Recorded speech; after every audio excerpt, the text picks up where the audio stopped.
Hi there. This is Alyssa from Unbusy, taking the overwhelm out of introverted mom life. This is episode 156. Today, we're talking about how to know if you're being a mean mom.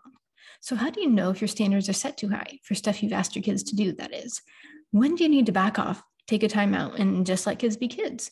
Today, we're going to talk about the role of cleaning standards, what nagging has to do with chore inspection, and what expectations are appropriate for your kids. Are you ready to ditch the mom delegation guilt? Need some help around the house? Is your task list driving you nuts while your kids go off and play?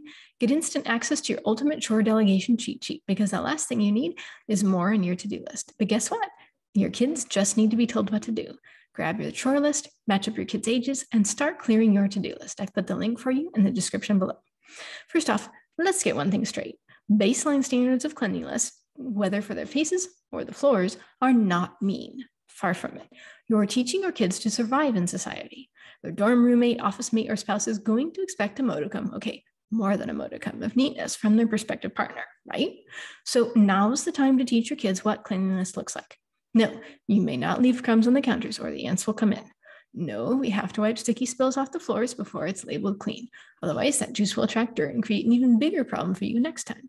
Yes, you're going to have to pick your clean clothes off the floor, or else I won't be able to tell what's clean and what's dirty, and you'll have to rewash everything. That sort of thing. Next up, requiring your kids to meet those standards isn't nagging. It's teaching them that they can't get away with skating off. That you're not a pushover because their college professor or boss most certainly won't be. And that they're not going to get away with a sloppy job, because who sets out to teach their kids that sloppiness is acceptable anyway? Not you and not me. So guess what? As moms, we have to step up and do the work of reminding, of holding them accountable, and of believing in those standards that we set. Your kids' future work ethic depends on it. Finally, our kids are more capable than we're thinking.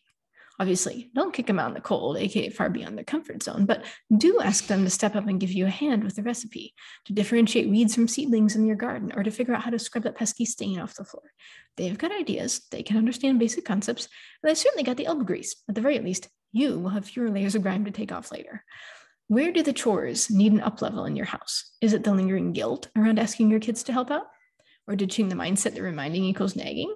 Or even just realizing that your kids are very capable little people who can do a lot. Pinpoint the issue, because that's the first step to solving it. Brainstorm what would make it better, and then hit those mindset reset buttons. And watch your kids' responsibility meters climb way up. You can have kids who help out around the house, and you deserve it. So do their future roommates, coworkers, and spouses.